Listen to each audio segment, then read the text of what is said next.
Hi guys, and welcome back to another video. Today we have this Opel Corsa D just for an oil change. You would have seen this in the last video where I done a repair on a stuck EGR.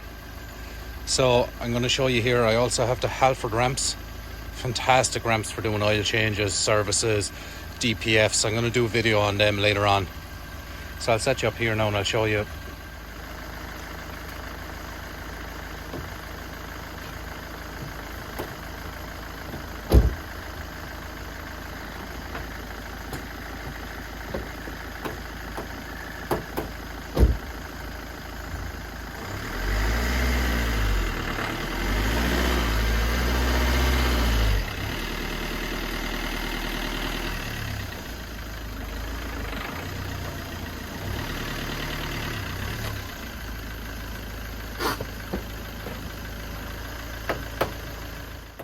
Now folks, we're going to do the oil change now on this. We're going to do an air filter tomorrow. I won't video that. Very simple. T25s lift air filter out. Your oil filter is located down here, and it is where are we looking here? It's a 27mm socket to open the oil filter housing. And now when you're tightening this, be very careful. 25 Newton meters is all you need to turn this, because it's a plastic housing, so it is. But I'll show you the procedure as we're doing it. Just want to pull the dipstick, and I also want to take off the cap, so I can just leave that sit like that, because the oil is it's pretty hot at the moment. So we're going to get down underneath and I'm going to show you opening the sump nut. It's a think on these car, it's a Torx 45. It's a T45 Torx to open it. I hate the Torxes on the sump nuts. I'd rather either a nut or the square fitting, like a Renault and stuff like that, like a size 8 to get in. Torx, I'm not comfortable with them at all. But we'll get down and we'll get it set up. Now under here is where your sump nut is located. Just here, and it's don't know how well you can see that. It's a Torx 45. Only a bit, and I have it on a 1/2 inch ratchet flexi.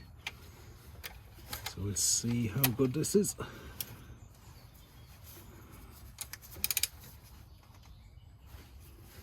Okay, that's not too bad. Have it loose. This is always fun to have my catch can underneath it.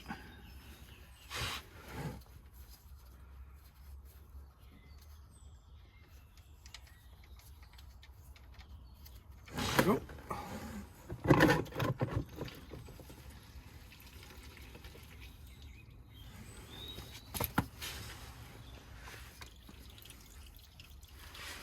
Now, well, that's a trickle there. I'll just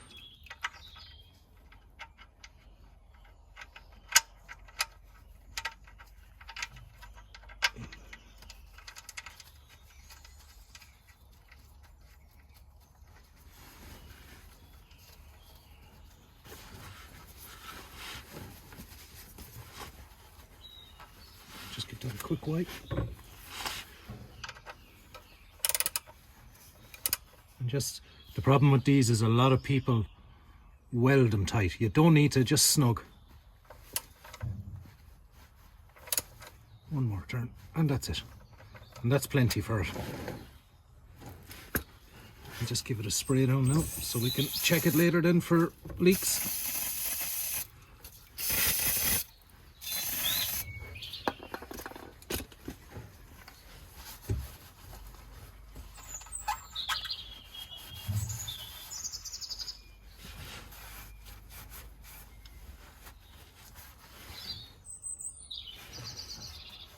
With that done, we'll go up top now and we'll undo the oil filter housing. Now we have the oil filter housing here. I'll just put that cap back on. And like I said, it's a 27mm socket now. See, that wasn't too tight at all. So just keep spinning it out.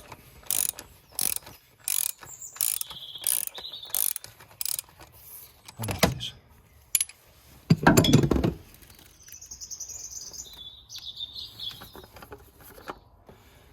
may get some oil coming from it. So what I am going to do is just going to wrap a cloth around the housing just to catch any potential spillages.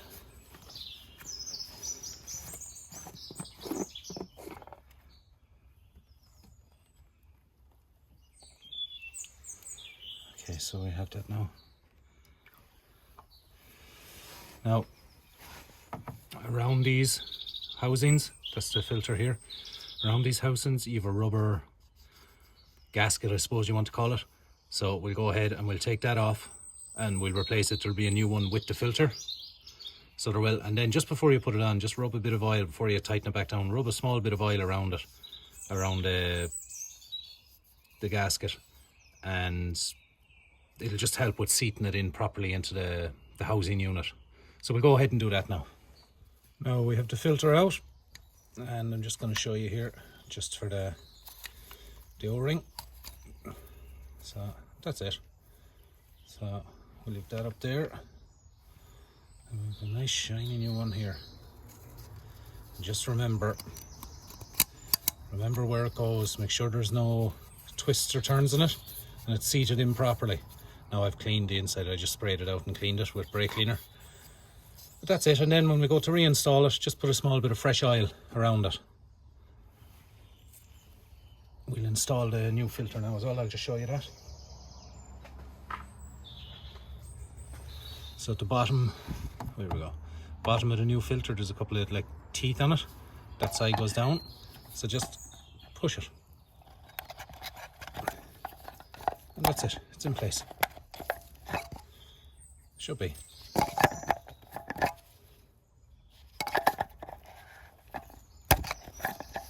Yeah, that's it. It's in place. Them teeth just catch onto the side of it. So we'll go ahead now. That's all clean. There was no spillages, thankfully. And we'll reinstall.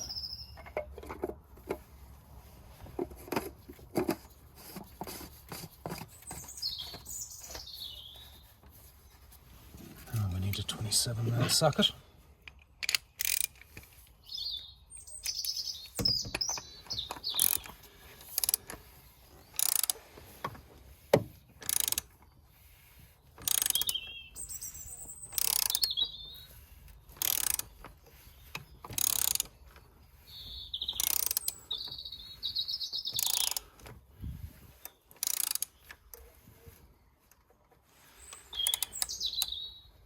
And that's it seated all around, and it actually says it on it.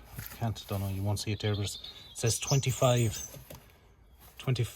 Newton meters just here where my finger is. I don't know if you can see that on the camera. So we'll just snug it up, and that's it, all snug. Now I do see a little bit of a spillage that I made myself, so I'm just going to give that a quick, it's off camera, I shouldn't have said nothing.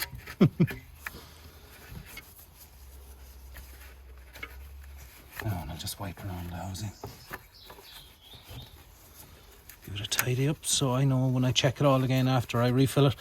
I'll just have to double check the specs on this. I'm nearly sure it's only 3.2 litres, but we'll double check it anyway. I'm sure we put 3.2 in and then we'll dip it.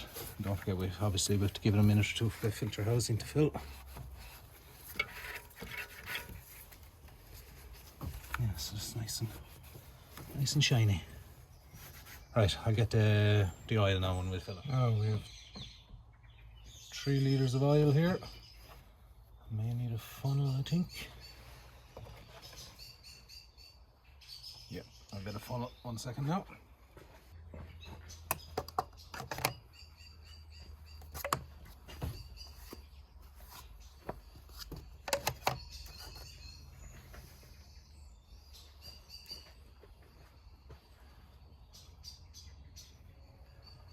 Oh. You hear the birds chirping in the background. It's evening time, so they're roosting now.